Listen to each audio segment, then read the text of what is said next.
ಎಲ್ರಿಗೂ ನಮಸ್ತೆ. ನಾನು ನಿಮ್ಮ ಮಹೇಶ್ ಗುರುಜಿ, ಅಥರ್ವ ಗುರುಕುಲ ಮಹಾಸಂಸ್ಥಾನದಿಂದ. ಎಂದಿನಂತೆ ನನ್ನ ಈ ಪುಟ್ಟ ಸಂಚಿಕೆಗೆ ತಮ್ಮೆಲ್ಲರಿಗೂ ಆತ್ಮೀಯ ಸ್ವಾಗತ. ಇವತ್ತು ಸಹ ಒಂದು ಒಳ್ಳೆಯ ವಿಚಾರವನ್ನು, ಆರೋಗ್ಯದ ವಿಚಾರವನ್ನು ನಾನು ನಿಮ್ಮ ಮುಂದೆ ತಂದಿದ್ದೇನೆ. ಯಾವುದು ಆ ವಿಚಾರ ಅಂದರೆ, ಮನುಷ್ಯನಿಗೆ ಬರುವಂತಹ ಸಣ್ಣ ಮಕ್ಕಳ ಆದಿಯಾಗಿ ವಯೋವೃದ್ಧರವರೆಗೂ ಬರುವಂತಹ ಇತ್ತೀಚಿನ ದಿನಮಾನಗಳಲ್ಲಿ ಜಾಸ್ತಿ ಆಗಿರುವಂತಹ ಹಾರ್ಟ್ ಅಟ್ಯಾಕ್, ಅಂದರೆ ಹೃದಯದ ಕಾಯಿಲೆ, ಹೃದಯ ಸ್ತಂಭನ.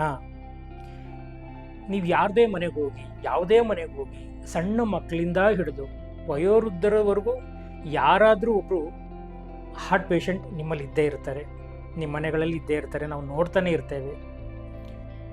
ಹಾಗಾದರೆ ಈ ಪುಟ್ಟ ಪುಟ್ಟ ಹೃದಯಕ್ಕೆ ಯಾಕೆ ಹಾರ್ಟ್ ಅಟ್ಯಾಕ್ ಬರುತ್ತೆ?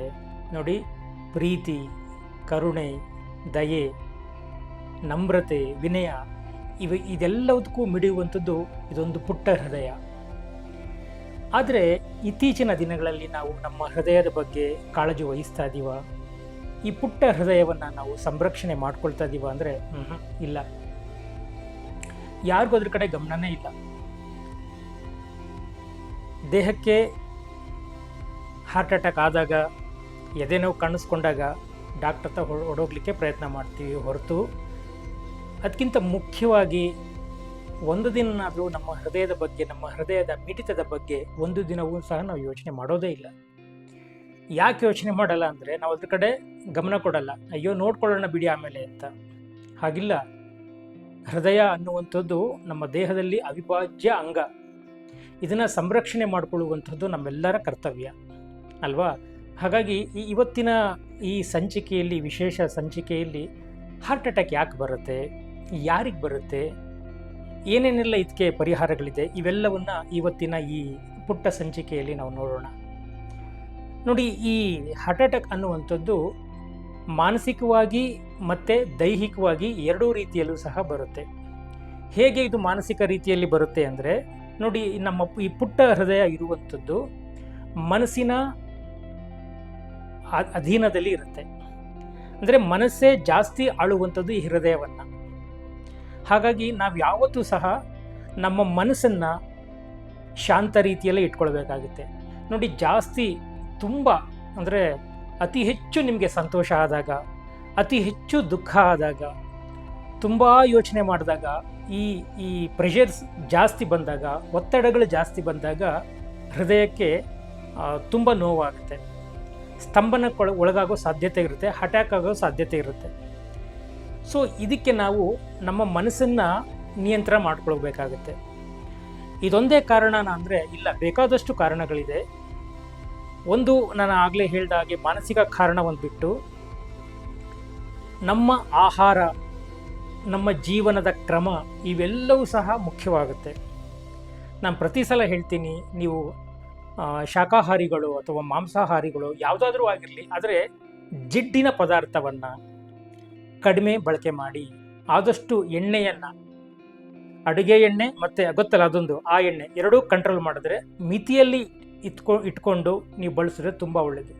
ಆದಷ್ಟು ಜಿಡ್ಡಿನ ಅಂಶ ದೇಹಕ್ಕೆ ಹೋಗಬಾರ್ದು. ಸ್ವಲ್ಪ ಜಿಡ್ಡಿನ ಅಂಶ ಇರಬೇಕು ದೇಹಕ್ಕೆ, ಆದರೆ ಅತಿಯಾದ ಜಿಡ್ಡಿನ ಅಂಶವೂ ಸಹ ನಮ್ಮ ದೇಹಕ್ಕೆ ತೊಂದರೆಯನ್ನು ಕೊಡುತ್ತೆ. ಹೃದಯ ನಾಳಗಳನ್ನು ಬ್ಲಾಕ್ ಮಾಡುತ್ತೆ. ಬ್ಲಾಕೇಜಸ್ ಅಂದರೆ ವಾಲ್ಗಳು, ಅದರ ಹೃದಯದ ನಾಳಗಳೇನಿದೆ ಆ ನಾಳಗಳು ಬ್ಲಾಕ್ ಆದರೆ ಹಾರ್ಟ್ ಅಟ್ಯಾಕ್ ಆಗೋ ಸಾಧ್ಯತೆಗಳು ತುಂಬಾ ಇರುತ್ತೆ. ಇದರ ಜೊತೆಗೆ ನಾವು ನಮ್ಮ ಜೀವನ ಕ್ರಮ, ನಾನು ಆವಾಗಲೇ ಹೇಳ್ತೀನಲ್ಲ, ಮಲಗೋ ಟೈಮಲ್ಲಿ ಸರಿಯಾಗಿ ಮಲಗಿಬಿಡ್ಬೇಕು, ಯೋಚನೆ ಇಲ್ಲದಾಗೆ ಮಲಗಬೇಕು. ಯೋಚನೆ ಬರುತ್ತಾ ಅಂದರೆ ಹೌದು ಬರುತ್ತೆ, ಇಲ್ಲ ಅಂತಲ್ಲ, ಅದನ್ನು ಮರೆತು ಮಲಗುವಂಥ ಪ್ರಯತ್ನಗಳನ್ನು ನಾವು ಮಾಡಬೇಕಾಗುತ್ತೆ. ಹಾಗಾಗಿ ಇದು ಆಹಾರ ಕ್ರಮ ಒಂದು, ಮತ್ತು ಮಾನಸಿಕವಾಗಿ ಚೆನ್ನಾಗಿರುವಂಥದ್ದೊಂದು. ಇನ್ನು ನಾವು ನಮ್ಮ ಜೀವನ ಕ್ರಮಗಳು, ಲೈಫ್ ಸ್ಟೈಲ್ ಅಂತ ನಾವೇನು ಹೇಳ್ತೀವಿ, ಇದನ್ನು ನಾವು ಚೆನ್ನಾಗಿಟ್ಕೋಬೇಕು. ಸರಿಯಾದ ಸಮಯಕ್ಕೆ ಊಟ ಮಾಡುವಂಥದ್ದು, ನಿದ್ದೆ ಮಾಡುವಂಥದ್ದು, ಒಳ್ಳೆಯ ಆಹಾರಗಳನ್ನು ತಿನ್ನುವಂಥದ್ದು, ಮೊಳಕೆ ಕಟ್ಟಿದ ಪದಾರ್ಥಗಳನ್ನು ತಿನ್ನುವಂಥದ್ದು, ಹಸಿಯಾದ ಅಮೃತ ಆಹಾರವನ್ನು ತಿನ್ನುವಂಥದ್ದು ಸಹ ಈ ದೇಹಕ್ಕೆ ತುಂಬ ಒಳ್ಳೆಯ ಫಲಿತಾಂಶವನ್ನು ಕೊಡುತ್ತೆ. ವಿಶೇಷವಾಗಿ ಆಹಾರಕ್ಕಿಂತ ಹೆಚ್ಚಾಗಿ ಇದು ತುಂಬ ಅಂದರೆ ತುಂಬ ಅವಲಂಬಿತವಾಗಿರುವಂಥದ್ದು ಮನಸ್ಸಿನ ಮೇಲೆಯೇ. ನೋಡಿ, ಅತಿ ಉದ್ವೇಗಕ್ಕೆ ಒಳಗಾದವರು ಈ ಈ ಹೃದಯ ಸ್ತಂಭನದ ಸಮಸ್ಯೆಗಳನ್ನ ಅನುಭವಿಸ್ತಾರೆ. ನಾವು ತುಂಬ ಜನ ನೋಡ್ತಾ ಇರ್ತೀವಿ, ತುಂಬ ಖುಷಿಯಾಗಿಬಿಡ್ತಾರೆ. ಯಾವುದೋ ಒಂದು ವಸ್ತು ಸಿಕ್ತು, ತುಂಬ ಅಂದರೆ ದೇಹಕ್ಕಿಂತ ಹೆಚ್ಚಾಗಿ ಮನಸ್ಸು ತುಂಬ ಸೂಕ್ಷ್ಮವಾದಂತಹ ಒಂದು ವಸ್ತು. ಹಾಗಾಗಿ ಈ ಮನಸ್ಸನ್ನು ಚೆನ್ನಾಗಿಟ್ಕೋಬೇಕು. ಮನಸ್ಸಿಗೂ ಮತ್ತು ಹೃದಯಕ್ಕೂ ನೇರ ಸಂಬಂಧಗಳಿರೋದ್ರಿಂದ ಹೃದಯ ಮನಸ್ಸನ್ನೇ ಹೆಚ್ಚು ಅಬ್ಸರ್ವ್ ಮಾಡುತ್ತೆ, ಅದ್ರ ಕಡೆನೇ ಹೆಚ್ಚು ಗಮನ ಕೊಡುತ್ತೆ. ನಮ್ಮ ಮನೋ ಉಲ್ಲಾಸ ಹೇಗಿರುತ್ತೆ, ಮನೋ ದುಃಖ ಹೇಗಿರುತ್ತೆ, ಇದ್ರ ಮೇಲೆಯೇ ಈ ಹೃದಯದ ಆರೋಗ್ಯ ನಿಂತಿರುವಂಥದ್ದು.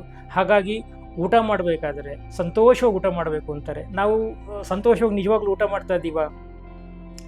ಅನ್ನ ನಮ್ಮ ಎದುರುಗಡೆ ಇದೆ ಅಂದರೆ ನಿಜವಾಗ್ಲೂ ಅನ್ನವನ್ನು ನೋಡಿ ನಾವು ತಿಂತಾ ಇದ್ದೀವ? ನೀವೇ ಯೋಚನೆ ಮಾಡಿ. ಅನ್ನ ಎಲ್ಲೋ ತಟ್ಟೆಯಲ್ಲಿ ಇರ್ತೇವೆ, ಯಾವುದೋ ನಮ್ಮ ಟಿ ವಿ ಮಾಧ್ಯಮಗಳನ್ನ ಎಲ್ಲೋ ನೋಡಿಕೊಂಡು, ಟಿ ವಿಲಿ ಯಾವುದೋ ಒಂದು ಸೀರಿಯಲ್ ಬರ್ತೀವಿ ಎಲ್ಲೋ ನೋಡಿಕೊಂಡು ತಿಂತಾ ಇರ್ತೀವಿ.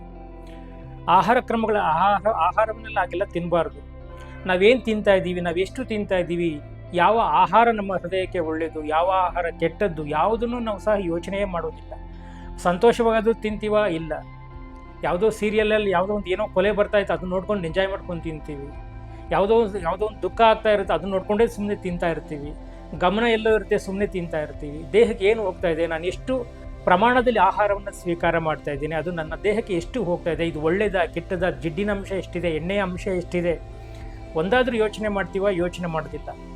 ಎಲ್ಲ ರೋಗ ಬಂದಾಗ ನಾವು ಆಸ್ಪತ್ರೆಯ ಕದವನ್ನು ತಟ್ತೀವಿ. ಈಗೆಲ್ಲ ಮಾಡಬಾರ್ದು. ಯಾಕೆಂದರೆ ನಮ್ಮ ಆರೋಗ್ಯ ನಮ್ಮ ಕೈಯಲ್ಲೇ ಹೊರತು, ಕೇಳಿಸ್ಕೊಳ್ಳಿ, ನಮ್ಮ ಆರೋಗ್ಯ ನಮ್ಮ ಕೈಯಲ್ಲೇ ಹೊರತು ಡಾಕ್ಟ್ರುಗಳ ಕೈಲಿ ಇಲ್ಲ. ಒಂದು ಹಂತಕ್ಕೆ ಬಂದಾಗ ಡಾಕ್ಟ್ರುಗಳ ಅವಶ್ಯಕತೆ ಇರುತ್ತೆ. ಆದರೆ ಮೊದಲಿಗೆ ವೈದ್ಯ ನಿನ್ನ ಮನಸ್ಸು. ನೀವು ನಮ್ಮ ಮನಸ್ಸನ್ನು ನಾವು ಸರಿ ಮಾಡ್ಕೋಬೇಕು. ಅದಕ್ಕೆ ಅರಿವೇ ಗುರು ಅಂತ ಪೂರ್ವಜರು ನಮಗೆಲ್ಲ ದಾರಿಯನ್ನು ಹೇಳ್ಕೊಟ್ಟಿದ್ದಾರೆ, ಮಾರ್ಗಗಳನ್ನು ಹೇಳ್ಕೊಟ್ಟಿದ್ದಾರೆ. ಅರಿವು ಅಂದರೆ ನಮ್ಮ ಬುದ್ಧಿ ನಮ್ಮ ಕೈಲಿ ಇರಬೇಕು. ನಾನೇನು ಸೇವನೆ ಮಾಡ್ತಾ ಇದ್ದೀನಿ, ನಾನು ಎಷ್ಟು ಸೇವನೆ ಮಾಡ್ತಾ ಇದ್ದೀನಿ, ನಾನು ತಿಂತವ್ರ ಆಹಾರ ಏನು, ಇದನ್ನೆಲ್ಲವುದನ್ನು ಸಹ ನಾವು ಪ್ರತಿಯೊಂದು ಸಹ ನಾವು ಯೋಚನೆ ಮಾಡೇ ತಿನ್ನಬೇಕಾಗುತ್ತೆ. ಹಾಗಾಗಿ ಆಹಾರ ಒಂದು ಭಾಗ ಇದ್ದೇ ಇರುತ್ತೆ. ನಾನು ಆವಾಗಲೇ ಹೇಳಿದಾಗ ಇದಕ್ಕಿಂತ ಎಲ್ಲದಕ್ಕಿಂತ ಹೆಚ್ಚಾಗಿ ಮನಸ್ಸು, ನಮ್ಮ ಮನಸ್ಸನ್ನು ನಾವು ಎಷ್ಟು ಚೆನ್ನಾಗಿ ಇಟ್ಕೊಳ್ತೀವಿ ಅದ್ರ ಮೇಲೆಯೇ ನಮ್ಮ ಹೃದಯ ನಿರ್ಧಾರ ಆಗುವಂಥದ್ದು, ಅದರ ಆರೋಗ್ಯ ನಿರ್ಧಾರವಾಗುವಂಥದ್ದು. ಹಾಗಾಗಿ ಪ್ರತಿಯೊಬ್ಬರಿಗೂ ಸಹ ನಮ್ಮ ಈ ಪುಟ್ಟ ಹೃದಯವನ್ನು ನಾವೆಷ್ಟು ಚೆನ್ನಾಗಿ ಇಟ್ಕೋಬೇಕು. ಗುರುಗಳೇ, ನಮಗೇನಾದರೂ ಮಾರ್ಗದರ್ಶನ ಕೊಡ್ತೀರಾ ಅಂದರೆ ಖಂಡಿತ ನಮ್ಮ ಗುರುಕುಲದಲ್ಲಿ ಪ್ರತಿಯೊಂದಕ್ಕೂ ನಿಮಗೆ ಈ ಹೃದಯವನ್ನು, ಮನಸ್ಸನ್ನು ಎಷ್ಟು ಚೆನ್ನಾಗಿ ಇಟ್ಕೋಬೋದು, ಎಷ್ಟು ಸಂತೋಷದಿಂದ ಈ ನಮ್ಮ ಭಗವಂತ ಕೊಟ್ಟಿರುವಂಥ ಆಯುಷ್ಯವನ್ನು ಟೆನ್ಷನ್ ಇಲ್ದಲೇ, ಸಹಜ ಟೆನ್ಷನ್ ಇಲ್ಲ ಅಂತ ನಾನೇನು ಹೇಳಲ್ಲ, ಇದ್ದೇ ಇರುತ್ತೆ ಸಹಜವಾಗಿ. ಆದಷ್ಟು ಅದನ್ನು ಕಂಟ್ರೋಲ್ ಮಾಡಿಕೊಂಡು ಹತೋಟಿಯಲ್ಲಿ ಇಟ್ಕೊಂಡು ನಾವು ಹೇಗೆ ನಮ್ಮ ಬದುಕನ್ನು ಬದುಕ್ಬೋದು, ಅದಕ್ಕೆ ಬೇಕಾದಷ್ಟು ನಮ್ಮ ಗುರುಕುಲದಲ್ಲಿ ಸಾಕಷ್ಟು ಸೂತ್ರಗಳನ್ನು, ಟಿಪ್ಸ್ನ, ಟೆಕ್ನಿಕ್ಸ್ನ ನಿಮಗೆಲ್ಲ ನಾವು ಹೇಳ್ಕೊಡ್ತೀವಿ. ಹಾಗಾಗಿ ನಮ್ಮ ಗುರುಕುಲದಲ್ಲಿ ಪ್ರತಿಯೊಂದಕ್ಕೂ ಸಹ ಈ ಹೃದಯವನ್ನು ಕಾಪಾಡ್ಕೊಳ್ಳೋಕ್ಕೆ ನಾವೆಲ್ಲ ಏನೇನೆಲ್ಲ ಮಾಡಬಹುದು ಎಲ್ಲವನ್ನು ನಾವು ನಿಮಗೆ ತಿಳಿಸ್ಕೊಡ್ತೀವಿ. ಇದರ ಜೊತೆಗೆ ಆಹಾರ ಕ್ರಮಗಳು ಹೇಗಿರಬೇಕು, ನೀವು ಹೇಗೆ ಬದುಕಬೇಕು, ನಮ್ಮ ಜೀವನ ಮಾರ್ಗ ಹೇಗೆ, ನಮ್ಮ ಮನಸ್ಸಿನ ಹತೋಟಿ ನಾವು ಯಾವ ಥರ ನಾವು ಇದನ್ನು ಕಂಟ್ರೋಲ್ ಮಾಡ್ಕೋಬೇಕಾಗತ್ತೆ, ಪ್ರತಿಯೊಂದು ವಿವರವನ್ನು ನಮ್ಮ ಈ ಗುರುಕುಲದಲ್ಲಿ ನಾವು ನಿಮಗೆ ಹೇಳ್ಕೊಡ್ತೀವಿ. ನೀವು ಬರುವಂಥವರು ನಮ್ಮ ಗುರುಕುಲದ ಸಂಖ್ಯೆಗೆ ಫೋನ್ ಮಾಡಿಕೊಂಡು 1 ಅಥವಾ 2 ದಿನ ಮುಂಚೆ ನಮ್ಮನ್ನು ಭೇಟಿ ಮಾಡಿ ಮಾತಾಡಿಕೊಂಡು ಬನ್ನಿ. ಒಂದ್ಸಲ ಯಾವಾಗಲಾದರೂ ಫ್ರೀ ಮಾಡಿಕೊಂಡು ಬನ್ನಿ, ಸರಿನಾ? ಯಾಕೆ ಇಷ್ಟು ವಾಸ್ತವದಲ್ಲಿ ನಾವು ಮಾತಾಡಬೇಕು ಅಂತ ಹೇಳಿದ್ರೆ, ನಾವು ಹೃದಯವನ್ನು ಮರೆತುಬಿಟ್ಟಿದ್ದೀವಿ. ನಿಂದೇನು ಕಲ್ಲು ಹೃದಯನ ಆಗ್ತೀವಿ ಅಂದರೆ, ಹೃದಯಕ್ಕೆ ಅಷ್ಟು ಅಂದರೆ ತುಂಬ ಸೆನ್ಸಿಟಿವ್ ಆಗಿರುವಂಥ ಆರ್ಗನ್ ಯಾವುದಾಗಿರ್ತದೆ ನಮ್ಮ ಶರೀರದಲ್ಲಿ ಈ ಹೃದಯ.